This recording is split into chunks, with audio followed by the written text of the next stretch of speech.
Hello and welcome to the Faces of Africa Pocket Edition, where we dissect and discuss the topics covered in our weekly documentary show, which takes you through the continent's history, cultures, and major issues through exploring great personalities. This week on Faces of Africa podcast, we're taking you to Egypt. We're telling you the story of Hosni Mubarak, who was Egypt's fourth president. My name is Fathiya Mohammed Noor, and I have here Daniel Fernand, also Daniel. of CGTN. Oh yes, hi Daniel, how are you? Very good. Thanks for having me today. It's exciting to have you here. Just the fact that you were the producer of this documentary. Very interesting documentary. Could you tell us a bit about your experience while doing this documentary? Well, I worked very closely with an Egyptian director, Hossam, who really helped me gain an insight into how Egyptian people were feeling at the time. Mm-hmm. Now, when we executed this was right around the Arab Spring, and Hosni Mubarak had just been deposed. Yeah. And so there was a feeling among many people of looking at leadership in the Arab world very critically. Mm-hmm. But what we wanted to do was show how Mubarak had a very positive impact on his country, but also look at the reasons why, what happened during the Arab Spring happened negatively for him. And Hossam really helped me to understand the pride that Egyptians have in their history, right, but also how modern they are and how prone they are to react like other populations do to certain circumstances. Right. I think watching the documentary myself, I learned so much from it. But I want us to talk about why it's important that we're airing this documentary at this particular point. Of course, what's happening in the world at the moment. It is an appropriate time to look at this, in part because it looks at the consequences of what's happened when there has been conflict between Israel and its neighbors in the past. Mm-hmm. And Egypt has been a very key part of that. In the documentary, you find out about the 3 different wars that Israel has fought with its neighbors. And you also find out about how that launched Mubarak's political career because of how he was able to prepare Egypt for the last war, the 1973 war. And it also shows how Mubarak put Egypt in a situation to negotiate and to develop a relationship with Israel from a position of strength, right, rather than a position of weakness. And what we're seeing right now is a lot of characters try to deal with Israel from a position of weakness. Yeah. And maybe Mubarak and Egypt, the modern Egypt today, can help somehow transform the situation. October 6th was a lucky day for Hosni Mubarak. It opened the doors for him to enter Egyptian history. On that day, he led the first flight in the October War. Years later, he found himself the president of the largest and most influential Arab country when Anwar Sadat was assassinated on October 6, 1981, in the famous podium attack. Even when you watch the documentary, you really understand that Mubarak really was pushing for peace. But let's talk briefly about the wars, the 3 wars. And again, the main war that happened in October, and we're in October in 1973.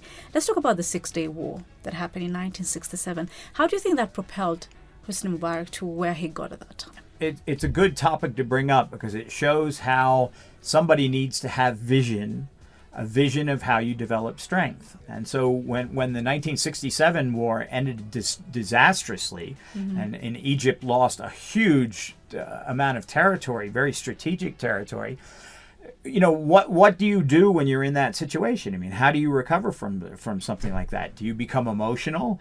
Yeah. Do you appeal to people outside your country to come to your aid, to the international community to somehow change the geopolitics there? I mean, what Mubarak did is he went and strengthened what he had control over. Definitely. I mean, it just shows where Egypt was at that particular point in terms of just ensuring that there's peace. But then again, at the time, he became a vice president under Anwar Sadat. And then still on the peace, we know that the Camp David peace accords happened at that particular time. Now, this was now between Israel and Egypt. First time for an Arab state, right? So what are your thoughts on that? Well, I think it was very brave for Sadat to take these steps in order to try to create peace in the region moving into the future. I mean, what happened afterwards were many of the Arab countries broke relations with Egypt, feeling they were a traitor. But Sadat was seeing the future. He was able to see how peace in the region was better for everybody. And when you have war in the region now, you see how many people are suffering. I mean, how many people are suffering from Palestine? How many people are suffering from Lebanon? How many people are suffering from Iran? How many people are suffering from Yemen? Yeah. I mean, even the Egyptians are having to take in refugees and having to deal with the humanitarian situation, putting a stress on their economy. So peace is good. Yeah, and I think Mubarak saw that peace through strength was important. Yeah, and when they were able to sit down with Israel, they weren't sitting down saying, "Please don't hurt us." They were saying, "Okay, we evened things up the last time. Let's talk about how this can benefit both of us." But let me ask, do you think Egypt was a bit selfish at this point? Because you see, they were fighting with Israel as much as they were trying to maintain peace. But at the same time, the Arab nations around them were still being affected by what was happening in Israel. Do you think Egypt was being selfish at that point? Well, I think that for any government, you have to look after your people first. So I don't think that anybody would point at a country looking after its own self-interest and say that's completely wrong. But the other thing is that they were leading by example. Yeah, nobody knew what peace with Israel would bring. Would it bring the kind of dividend that it did, a peace dividend, a monetary dividend, or a financial dividend that helped Egypt develop its country, or would Israel take advantage of it and skirt the agreement and still prosecute grievances against Egypt? Who knew how it was going to turn out? Yeah. But the vision turned out to be, something that improved Egypt's lot, and that now other Arab countries have followed in to make their own diplomatic relations with Israel, seeing the benefits that Egypt received. For sure. I mean, I think, unfortunately, Anwar Sadat was assassinated. I think it was in 1979, if I'm not wrong. And so Hosni Mubarak immediately came in, and I don't think that was part of his expectation, but hey, he got in, served for 3 decades, basically 30 years. Do you think he overstayed in that seat? Certainly. Like any other African president, right? Well, again, when you look at these men of advanced age that are in power, is it them? Is it we recently reran the Mugabe documentary. Is it them? Is it that they want to hold on to power, or is it people around them that want to keep them in power because then they get favors from the state and they have prestige and they're worried about what the next person is going to do? So maybe it was Mubarak holding on, but most likely it was people around him, encouraging him to hold on.